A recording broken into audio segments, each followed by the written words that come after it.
अज्ञान, अंधश्रद्धा, अस्वच्छता यांनी बोरसटलेल्या समाजाच्या विकासाचे व्रत हाती घेऊन कीर्तनासारखे प्रभावी माध्यम वापरून समाज सुधारणेचे कार्य करणारे संत गाडगे महाराज यांची आज 23 फेब्रुवारी जयंती. तुफानातील दिवे या कथासंग्रहातील एक हृदयस्पर्शी प्रसंग. भारतरत्न डॉक्टर बाबासाहेब आंबेडकरांची एके ठिकाणी सभा चालू होती. त्या ठिकाणी संत गाडगे महाराज पोहोचले. अचानक बाबांना पाहून बाबासाहेब देखील अचंबित झाले. वर केलेल्या दोन्ही हातात हार घेऊन उभे असलेल्या बाबांना बाबासाहेब म्हणाले की बाबा, तुम्ही खाली उभे का, वर या ना. त्यावेळी बाबा म्हणाले की बाबासाहेब, तुम्हीच खाली या आणि माझ्या या अडाण्याचा हार स्वीकारा.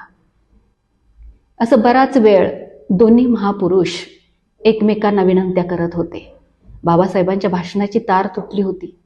त्यामुळं बाबासाहेब जरा रागातच बाबांना म्हणाले की बाबा, तुम्ही वरती काय येत नाही. त्यावेळी बाबा स्नेहार्द आवाजात त्यांना म्हणाले की बाबासाहेब, तुम्ही ज्या ठिकाणी उभे आहात त्या ठिकाणी उभे राहण्याची माझी लायकी तरी आहे का. असे म्हणताच बाबासाहेब वेगाने मंचावरून खाली उतरले. बाबांची पुष्पमाला स्वीकारली आणि दोघांनी एकमेकांना कडकडून मिठी मारली आणि आता तुमचे चालू द्या असे म्हणत क्षणात बाबा तिथून निघून गेले. एका निष्कलंक चारित्र्याने दुसऱ्या निष्कलंक चारित्र्याची केलेली कदर. The greatest saint in the world. संत गाडगे महाराज यांच्या कार्याला त्यांच्या जयंतीच्या निमित्ताने सलाम आणि विनम्र अभिवादन.